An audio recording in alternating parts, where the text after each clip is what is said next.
morning. Welcome back to our discussion on the second part of the restoration period. Without much introduction, let's move on. Here we are going to discuss restoration plays, which, as you all know, are generally called comedy of manners. Okay. As a background information, restoration plays now are quite different from other plays which preceded and of course which would succeed, especially in the 20th century. These plays reflect the dissolute, rather immoral court life of the period in English society. Though decadent means, collapsing in values or becoming immoral, these plays drew inspiration from Beaumont, Fletcher, and Ben Jonson, who were great playwrights. They were also, who were Restoration playwrights, were also influenced by Spanish playwright Calderon. He was perhaps the greatest playwright from Spain, and the French writer, Molière. So these are some background information. Now let's look at some of the prominent playwrights of the Restoration period. George Etheridge was a diplomat and the creator of the genre known as comedy of manners. And this genre perhaps was the predominant genre of the Restoration period. Etheridge's note, I have underlined the name, the most famous play of Etheridge is The Man of Mode. In many exams, this is asked. They give a question like, which of the following plays was written by Etheridge? And they give 4, probably this would be that. Like any other Restoration plays, it is a reflection of the life of the fashionable English society of London. And in Restoration plays, have you read any of the comedy of manners or Restoration plays?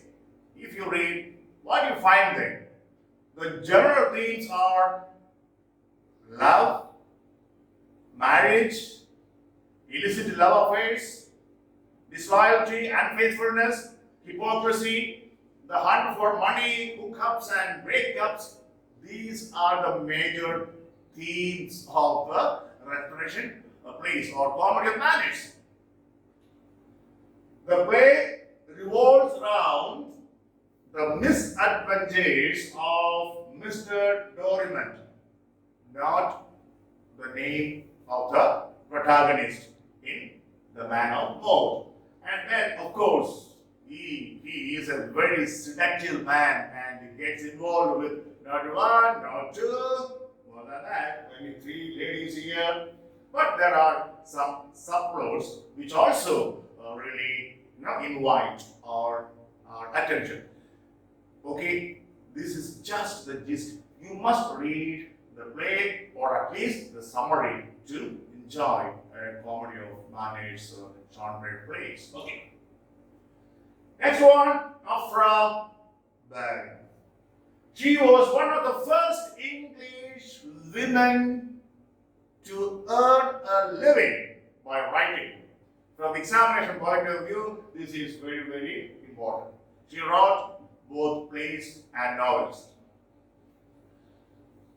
Let's look at some of her books. The Forced Marriage or The Jealous Bridegroom.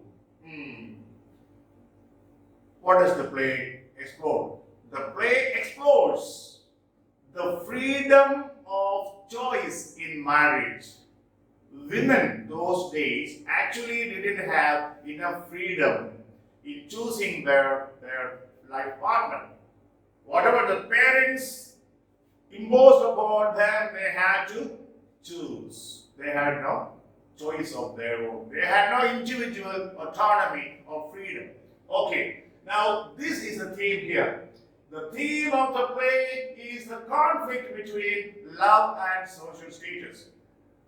Parents would not allow, most of the parents wouldn't allow their daughters to marry below their social status. They would want their daughters to marry someone from the same social status or above the social status they live in. Okay. So this is a play that deals with the suppressed freedom of women in the Restoration age, where women had no freedom of choice in choosing their partners. But here you find two heroines, okay? Two heroines dare to demand their freedom. That is the central theme. Okay. The amorous prince or the curious husband. In this play, the rural innocence is contrasted with urban corruption. You know that the people who live in countryside, in villages, in rural areas are very innocent. I mean, these days I don't know. Generally, they are very innocent, they are corruption free, they are straightforward, they are frank. They live in communion with nature. On the other hand, people from city are very cunning, very sophisticated, very complex. Okay, they are corruption driven. Okay. The next play, The Rover or The Banished Cavaliers. It is a play in two parts and depicts the amorous adventures of a group of Englishmen in Naples at carnival time. That's fine. But what is important from the examination point of view is, may not be at your level for entrance examination, but from the point of view of NET or JRF, the next is very important. It is a revision. Which is a revision? The Rover is a revision of excuse me.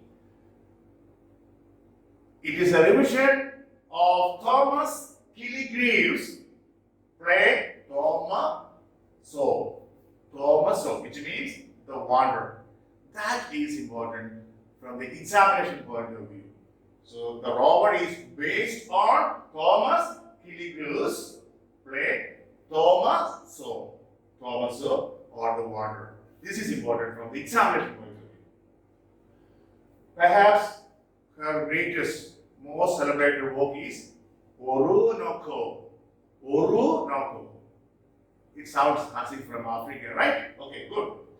The meaning is the royal slave. It is the story of, this novel is the story of Orunoko, the grandson of an African king, and his life, his struggles, and his ultimate death as a slave. And also his ill-fated love for a woman called Imoinda. Remember the names of these characters, and this is her most celebrated work, and this is a novel. William Wycherley, my God, you must read William Wycherley's at least one book. I'll tell you which one. He was a satirist, and William Congreve, another Restoration playwright, regarded Wycherley as one appointed to lash this crying age. To lash means, to beat, to whip, to criticize this crying age. Which age? The Restoration age, 1660 to 1700. Yeah. His greatest work perhaps is The Country Wife. Have you read? Unfortunately, these days, many universities do not, like prescribe such place. But, they don't have much universal values, but they are really entertaining and they give us a picture, a glimpse into the kind of life lived by the people of that period. You must read The Country Wife. It is a severe criticism of the manners and the fashionable English society of that time. Comedy of manners, it gets this genre gets this name because these plays portray the manners, the behavior, the attitudes, the values of the people of that period. That's why these plays are called comedy of manners. Okay. The major characters of the play are Mr. Horner. Don't forget his name. Mr. Horner. See, actually, honor. What is spelling of honor? H-O-N-O-U-R. But here it is Horner. Mr. and Mrs. Pinchwife. See the names. Frank Harcourt and Elysia Pinchwife. Now, Pinchwife's Mr. Pinchwife's sister. Now, only two characters in this play are Harcourt and Elysia. Others are all correct.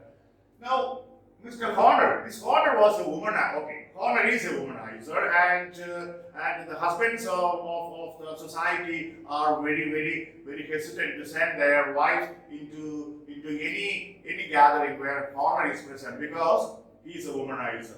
So gradually he finds that he is without the company of women that he desires. So he decides to go to France on a tour, and from there he sends a message that he has met with an accident and become impotent. The husbands are happy that this man is harmless, but it is not true. He comes back and the husbands send their wives into his company, and then he has what he has wanted. Okay, anyway, read this play and you will enjoy.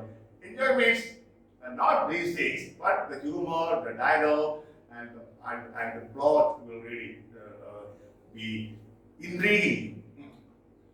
The Plain Dealer, another play of Wycherley.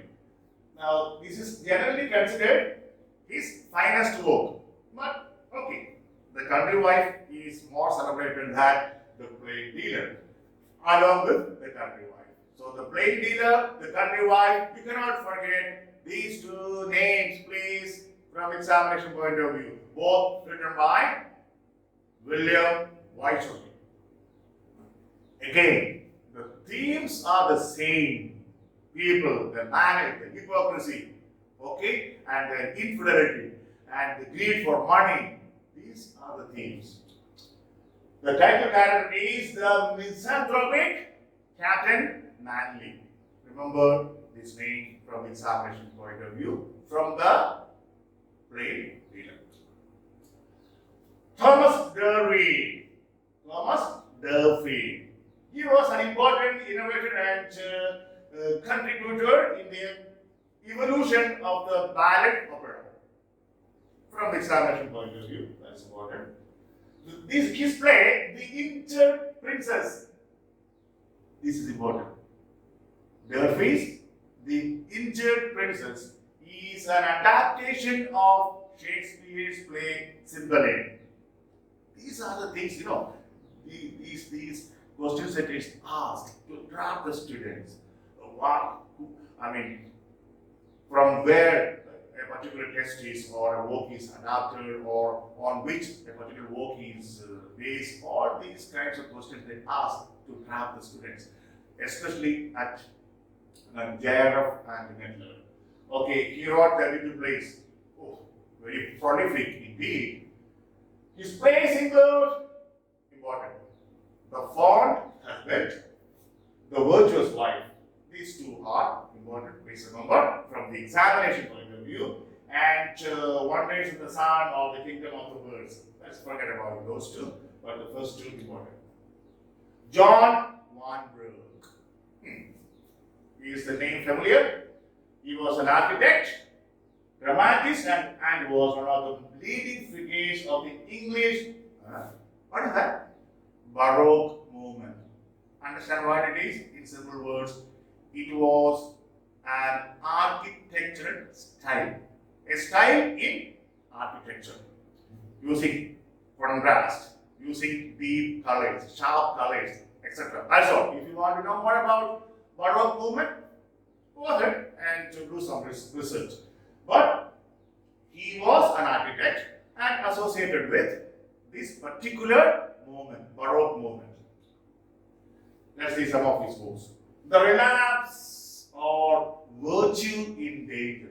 Yeah, virtue can be very much in danger, especially these days. It is a comedy about a supposedly reformed libertarian.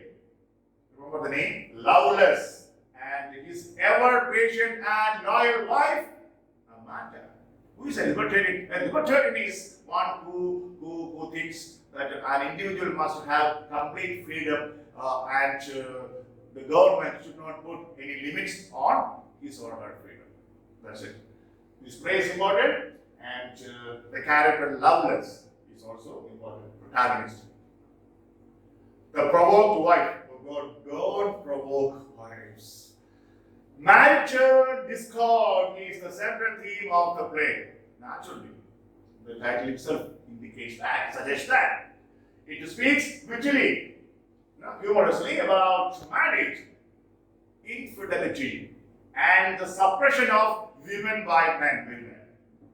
Don't suppress women. Always praise them. Always glorify them. Always appreciate them. Always eulogize them. There we have it. And husbands, you will have what you want. Okay. But women were all suppressed those days. But now, these days, no. With the feminism at its peak, no women can be suppressed. You try to suppress them, you will see. You will not. You will go to bed with bruises all over. Okay, William Congreve is the next important restoration playwright. Wycherley and Congreve are in fact the most important ones. Of course, Etheridge is dead, no doubt. These three probably are the best. He was a restoration playwright and shaped the English comedy of manners. That's where Congreve now has his role. Through his brilliant comic dialogue, satirical portrait of the war of the sexes. The war of the sexes, men and women, always engaged in a war. And his ironic scrutiny of the affectations of his age. Affectations of his age means pretensions of his age. William Congreve is really a great writer. Okay. Another important work of William Congreve is The Old Bachelor. It was Congreve's first play. From the examination point of view, this is important. Which, of course, has all the essential ingredients of a comedy of manners. The next play is The Double Dealer. From the title itself, you know what the play is going to be. The predominant theme of the play is deception. Love for love. Don't confuse this with all for love. Many students after the exams come and say, "Sir, we got confused." All for Love was written by John Dryden, based on Antony and Julia. Cleopatra. Okay. Now, Love for Love. It is a comedy of manners about social behavior, social language, and social intrigue. So please don't mistake love for love for all for love.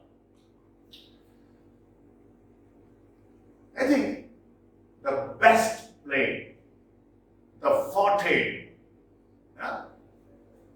magnum opus of Congreve is the way of the world. The way of the world. Okay. The major characters in the play are Mirabel and Millamant. Not these two characters. Others are not very important, but Mr. and Mrs. Fairall, Mrs. Marwood, and Lady Wishford, there are lots of, deception, lots of tricks, and lots of forgery, lots of deception, lots of things happening there. You must read this play.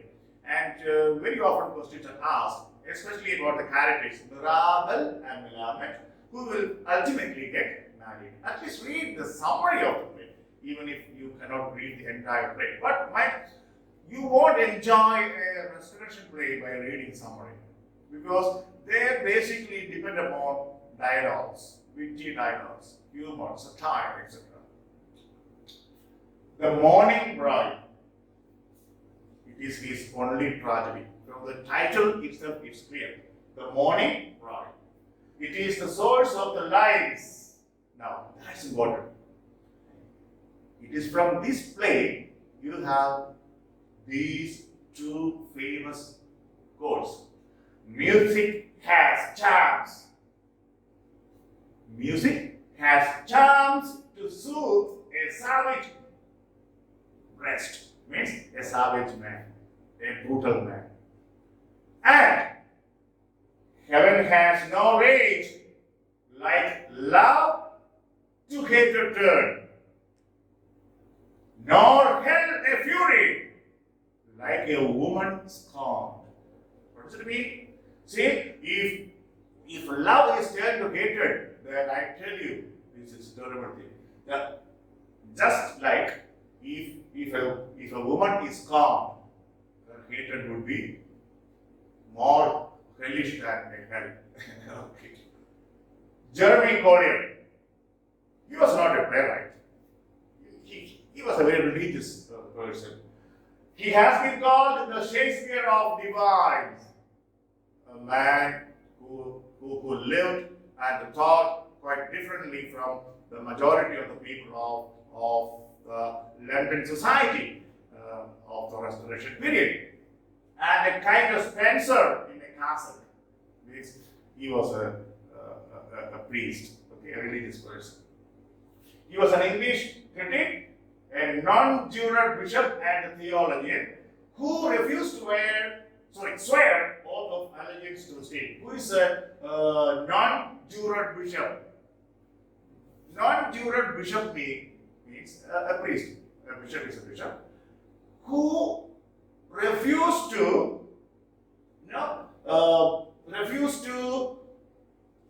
accept the authority of the state, who refused to vow allegiance to the state. That's why such people are called non-juror. And he was a bishop, and he was a theater critic, a very religious person, a very moral person. Naturally, you know what he is going to come up with. This is his most famous work. So I don't say it's a work, it's a pamphlet, a pamphlet. A short view of the immorality and the profaneness of the English stage. Written in 1698, the date is important.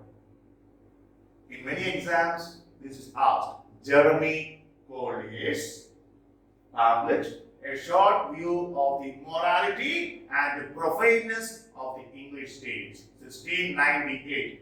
Here he attacks the works of Congreve, naturally, John Wandsworth, John Dryden, even William Wycherley, and Thomas Delphi.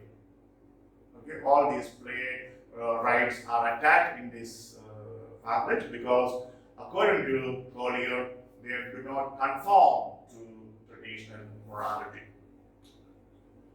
Now, from the examination point of view again, these two guys are very important. Diarists of the period, of the Restoration period. Two famous diarists. Let us see who are they. Samuel Pepys. And what is next is important. His diary opens on January 1st. Easy to remember. 1st January 1660. The year when Charles II was brought to the throne. And it continues until May 31st, 1669. Please, this is very important. In one or two exams, this was asked. Now, as a historical document, his life is very important because almost all big important events of the period are reflected there, especially the Great Plague and the Great Fire. A poem was written by someone, Annus Mirabilis, by John Dryden. Okay, so his diary gives us a very clear, vivid picture of the most important events of that period. Another diarist, John Evelyn. Though much more respectable than, respectable than Pepys, he is much less amusing than Pepys. That's the problem. It's less amusing. However, his diary is full of accurate information. So remember these two names, the most famous diarist, and remember this.